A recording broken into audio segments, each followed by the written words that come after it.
আসসালামু আলাইকুম। আমার প্রাণপ্রিয় বন্ধুরা কেমন আছেন সবাই?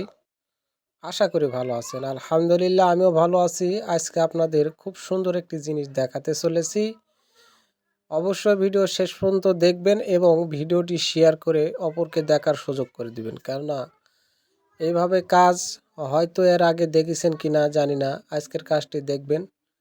দেখলে বুঝতে পারবেন আমি কিভাবে কাজগুলো করলাম। আসলে ঘরটি হচ্ছে কবুতর রাখার জন্য একটি কবুতরের খামার হচ্ছে ছাদের উপরে। তো ছাদের উপরে কাজটি ক্লাম সেট করে কাজগুলো করতেছি। কাজ শেষ পর্যন্ত দেখবেন তাহলে বুঝতে পারবেন কাজগুলো কিভাবে করলাম। অবশ্যই ভিডিও শেষ পর্যন্ত দেখবেন। আর কে কোথায় থেকে দেখতেছেন আমার এই ভিডিও অবশ্যই কমেন্টে জানিয়ে যাবেন। আপনি কন্টেন্ট ক্রিয়েটর হলে অবশ্যই কমেন্ট করবেন, তাহলে হয়তো আপনার কমেন্ট ধরে আপনার আইডিতে আমি ঘুরে আসতে পারবো। পাশাপাশি শেয়ার করবেন, এই জন্য আপনার শেয়ারের কারণে হতে পারে আমার কাজের একটু ব্যবস্থা বা কাজ আমি পেতে পারি। তো অসংখ্য ধন্যবাদ আপনাদের জানাই। অবশ্যই ভিডিও শেষ পর্যন্ত দেখবেন। স্টেপ বাই স্টেপ আমি কাজগুলো দেখানোর চেষ্টা করব। এখন খুঁটিগুলো সেট করব। আসলে সব ক্লামগুলো আমি দিয়ে স্টিল কাঁটা দিয়ে মেরেছি। ক্লামগুলো আমি তৈরি করে নিছি বাজার থেকে। স্টিল কাঁটা দিয়ে সব ক্লাম মারা আছে দেখেন। আমার ছোট ভাই সে ধরতেছে, কাঠ দিয়ে ঠেলে ধরে। এবার কাঠ দিয়ে যদি আপনারা কাজ করতে চান অবশ্যই কাঠগুলো দিয়ে ধরে এরপরে কাঁটাগুলো পেরেকগুলো মারবেন। তো ছাদের উপরে ওকে বলেছিলাম যে রড ছাড়ার জন্য, রড যাই হোক ছাদ ঘর করবে কিনা এই কথা আমাকে আগে বলেছিল না, হয়তো বললে আমি তাকে এটা বুদ্ধি দিতাম, বলেনি, যার কারণে মডিফাই করে এখন কাজগুলো করতে হচ্ছে আমার। তো কাজগুলো কেমন হচ্ছে অবশ্যই দেখবেন। একের পর এক খুঁটিগুলো সেট করতেছি। খুঁটিগুলো ইউক্যালিপ্টারের কাঠ ব্যবহার করেছি আমরা। আপনাদের এলাকায় ইউক্যালিপ্টার কাঠ আছে নাকি জানি না। তো ইউক্যালিপ্টারের কাঠ থাকলে কাঠগুলো ব্যবহার করবেন, অনেক ভালো হয় কাঠগুলো, মানে ঘন রুই লাগে না কাঠগুলোতে। প্রত্যেকটা কাজ নিখুঁতভাবে করতে হয়, কেননা শূন্যের উপরে কাজগুলো নিখুঁত না হলে পরবর্তীতে সমস্যা হবে।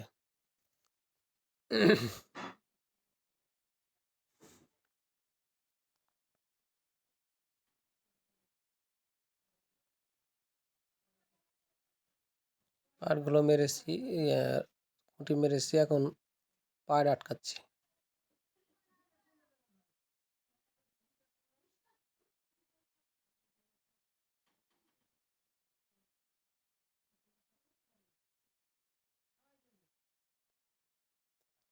কাজগুলো করতে অনেক কষ্ট হয় আমাদের, তারপরও কি করবো, রোজা থেকে কাজগুলো করতেছি।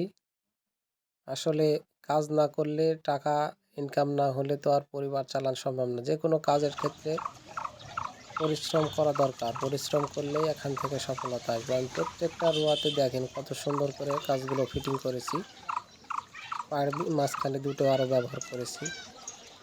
একদম অনেক সুন্দর লাগতেছে। আসলে কাছ থেকে দেখলে আরও বেশি ভালো লাগতো আপনাদের, যার কারণে ভিডিওর মাধ্যমে হয়তো খুব বেশি। ক্লামগুলো দেখেন কীভাবে মেরেছি, এইভাবে ক্লামগুলো মারবেন। তারপরে আমি টিনগুলো মেরেছি কিন্তু সিমেন্টের টিন দিয়ে ব্যবহার করেছি। আনোয়ার শীট, কেননা ফাঁকা জায়গা কবুতর রাখবে, এই জন্য আনোয়ার শীটগুলো ব্যবহার করেছি। না না ওটা সমস্যা হচ্ছে, ক্যামেরা ভালো আছে ক্লিয়ার। আর আনোয়ার শীট টিন মানে সিমেন্টের টিন ব্যবহার করলে আমি এক দিয়ে মিনিট দিয়ে ফোড়ানোর পরে স্ক্রুপ দিয়ে মারি। স্ক্রুপ দুইভাবে মারা যায়, দুটিও ঢুকান যায়, আবার এক মিনিট মার্তুল দিয়েও ঢুকান যায়। তো আমি দুইভাবেই মারি স্ক্রুপগুলো। পরে কাজ সাওয়া শেষ, এখন বাটাম মারতেছি পাঁজর দিয়ে।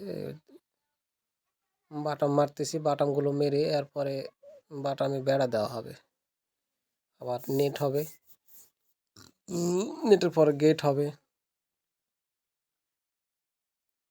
তো ভিডিও কেমন লেগেছে অবশ্যই জানিয়ে যাবেন।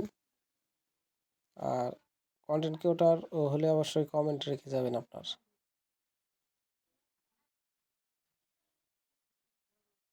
এটা হচ্ছে ঘরটা হচ্ছে 100 ইঞ্চি বাই 91 ইঞ্চি ঘরের মাপ।